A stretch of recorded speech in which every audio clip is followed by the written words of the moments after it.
Magandang araw sa inyong lahat mga kaibigan, mga kalingap. Narito na naman tayo sa ating YouTube channel at gagawa tayo ng panibagong reaction video. At dito sa reaction video natin mga kaibigan, mga kalingap, at titingnan natin at panonoorin natin dito si Kuya Bal Santos Matubang mga kaibigan. Kasi doon sa kanyang live kaninang umaga, doon natin makikita kung gaano kasinungalin yung kanilang mga sinasabi mga kaibigan. Oo, alam natin mga kaibigan na pilit nilang itinatama yung mga bagay-bagay na sinasabi nilang tama sila. Pero dito sa live ni Kuya Bal Santos Matubang hindi na rin nakapagpigil sa paggagawa ng reaction video si Kuya Bal. At ang sabi nga nila ng mga viewers natin o yung mga viewers nila ay wala tayong viewers kung hindi yun ang magiging topic natin mga kaibigan. Pero mali po yun. Mali po ang kanilang mga sinasabi at yung mga ipinaparatang nila dito sa loob ng Kalingap. Kaya pala mga kaibigan, may mga punto na gustong-gusto nila na paalisin ang bidyong ni Kalingap Rab ay dahil sa mga kasinungalingan na gusto nilang gawin. Pero bago natin umpisahan yung ating usapan na yan mga kaibigan, mga kalingap, ay shoutout muna kay Kuya Bal Santos Matubang, Kalingap Rab, and Ate Edna at sa lahat ng ating mga viewers. Mega love shoutout kay Gisa Bicolana, Ate B Considerate, and Ma'am Misty Kayons. Ganon din po dito kay Miss Gingging Vlog 1981. At sana po suportahan ninyo ang ating YouTube channel. So ito na nga mga kaibigan, at palagi nilang sinasabi na ang laging content ni Kuya Bal Santos Matubang ay itong pamilya na to. At marami rin ang nagpaparatang sa atin na hindi tayo nakakamubon sa mga usaping ito. Pero ano nga ba ang tanong mga kaibigan? Si Kuya Bal ba ay may mga nasasabing mali at may mga nasasabi ba about sa pamilya na yan? Di ba wala?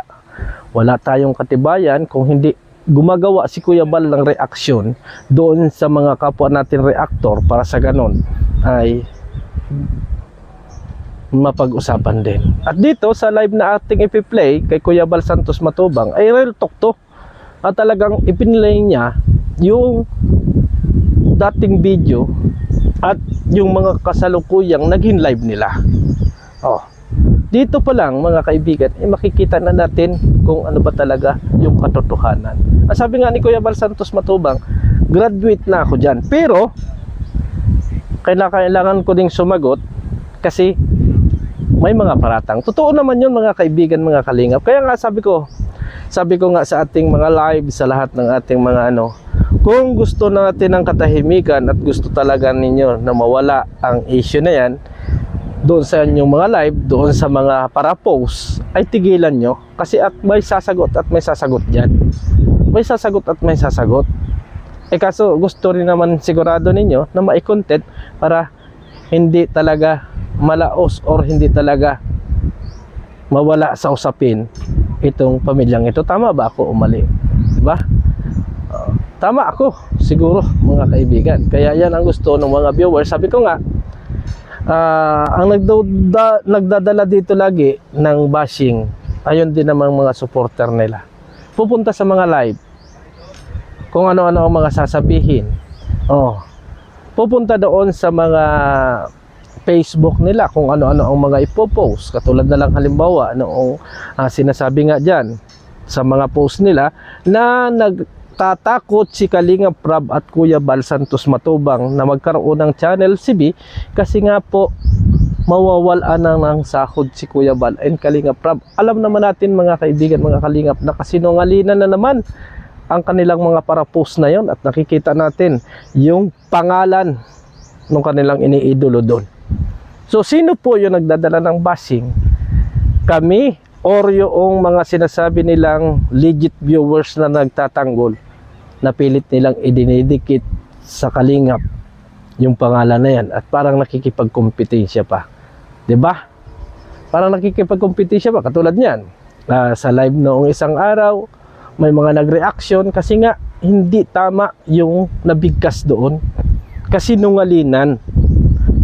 Kasinungalinan naman talaga yung nangyaring live na yun. Halika kayo, panoorin natin yung naging pahayag or yung live ni Kuya Bal Santos Matubang. Para naman sa ganun makita natin at malaman natin kung ano ang katotohanan. At sabi nga natin, hindi nahuhuli ang isda sa buntot kung hindi sa bunganga. So panoorin natin to mga kaibigan. Hindi ka lumapit, hindi kayo ang lumapit.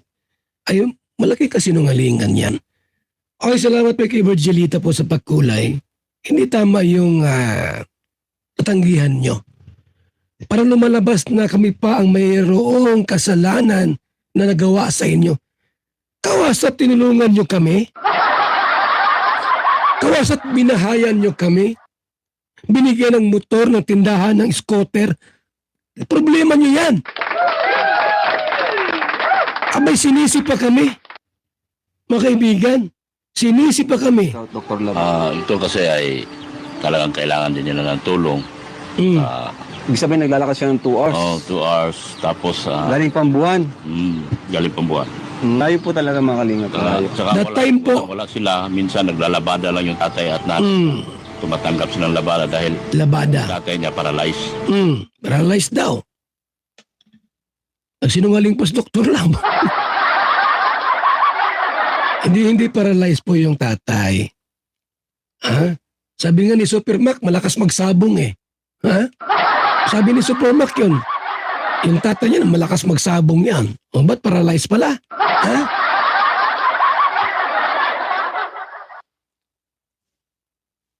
Bahala kayo dyan. Kailang humusga. Ayaw ko na sanang mag-content pa. Tapos na ako dyan. Nakamove on na ako. Pero mga sinungaling talaga. Ayaw ko naman hindi manahimik ka lang. Ayaw ko naman manahimik lang ako at mamaya maraming maniwala. Kaya ako po yung nagpapahayag din naman ng aming saloobin. Eh may resibo eh. Likod, hindi may sakit sa buto. Pangalawa, wala din talaga akong sapat na pantulong. Kaya Wala. inilapit ko sa iyo ito, Kuya Rab, kasi ikaw lang ang may pwedeng tumulong sa kanila. Ano pangalan? Beyonce. Sina Beyonce. Alamin po natin kung ano po yung pwede nating may tulong sa kanya. Ayan o. Tara mga kalingap, samahan niyo po kami. Ayan o. Kaya po gusto ko pong matulungan po sila. Papasalamat nga po kay Doc Lab at nilapit po ako sa inyo. Ayan ha. Sa atin, bakit mo pala nilapit sa amin tong bago mong na-scout, Dr. Lab? Ito kasi ay talagang kailangan din nila ng tulong. Saka wala sila. Minsan naglalabada. Walang-wala sila. Tumatanggap sila ng labada dahil yung tatay niya paralyzed. Likod, hindi may sakit sa buto.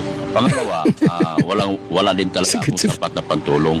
Kaya inilapit ko sa iyo ito, Kuya Rab, kasi Alam niyo kung bakit po talaga binigyan ng emphasize ni Mang Iking yung kahirapan nila? Para hindi makatanggi si Kalinga Prab. Yung tatay paralyzed. May sakit sa buto. Wala namang sakit sa buto.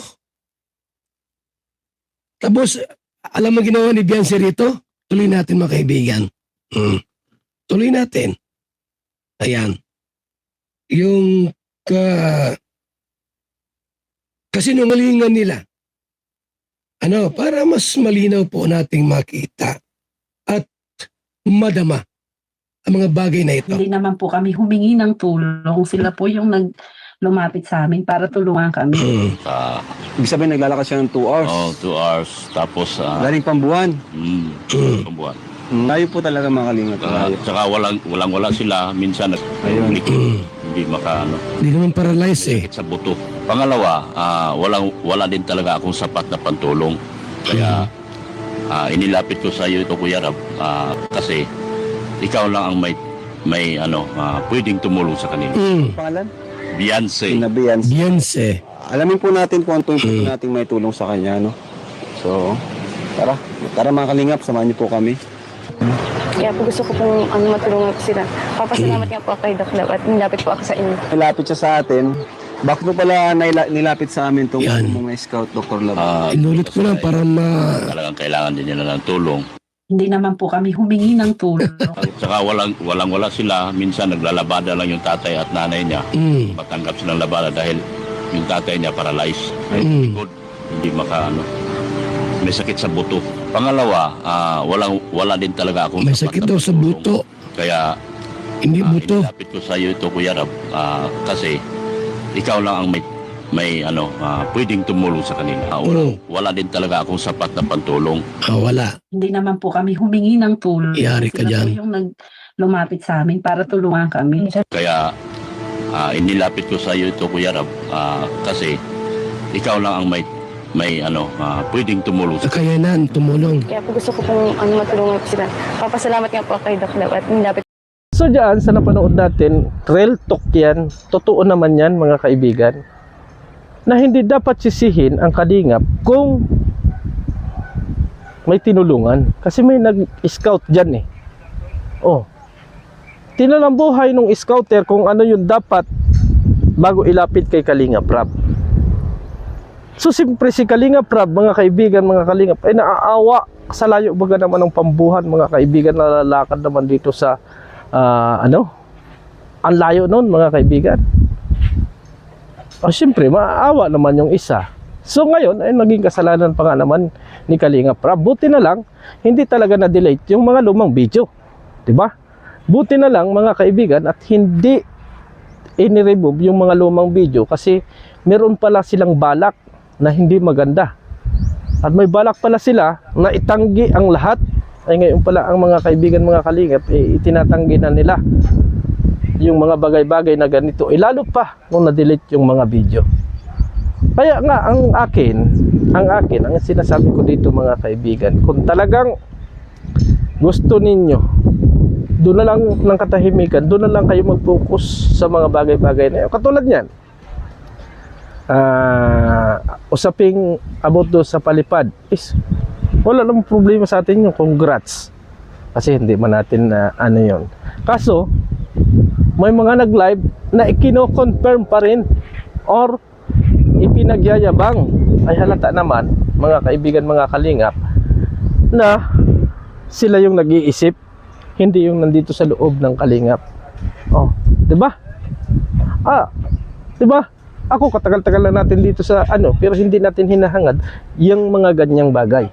Blessing yan kung darating sa atin, at hindi natin pwedeng pilitin yung mga tao na magkaroon ng pakulay na yan. Kaya sabi ko nga, sa mga ganyang bagay is blessing yan na ibinigay ng ating kapwa Pilipino, at hindi na natin pwedeng ipagyabang. Yan yung akin doon. Kaso nahaluan pa ng kung ano-anong mga kwento, ng katulad ng inasabi na ang kalingap ang lumapit sa kanila, as in para kay Kuya Bal, ay talagang hindi katanggap-tanggap yun. Pati naman sa mga viewers, at na alam naman ninyo, naging kwento ay hindi talaga papayag, mga kaibigan. Hindi talaga papayag, at itutuwid at itutuwid. So nagagalit kayo kasi ikinunted kayo. Kung ayaw ninyong makontent doon sa inyong mga live, good vibes lang, para naman sa ganun mas maganda at mas malinaw ang usapin. Katulad yan, kayo rin naman ang nagbibigay ng content. Ayaw nung scouter ninyo na magkaroon ng content yung mga nasa kalingap, pero yung mga sinasabi ay ka-content din. Hindi bali ako, hindi na ako nagko-content sa kanila kasi natakot ako. Sobrang takot ko na kasi. Sobrang takot ko na, mga kaibigan, mga kalingap. Kaya hindi na ako nag-content dyan. Pero dito sa mga kasinungalinan nilang ito, ay malaya akong makapag-content, mga kaibigan.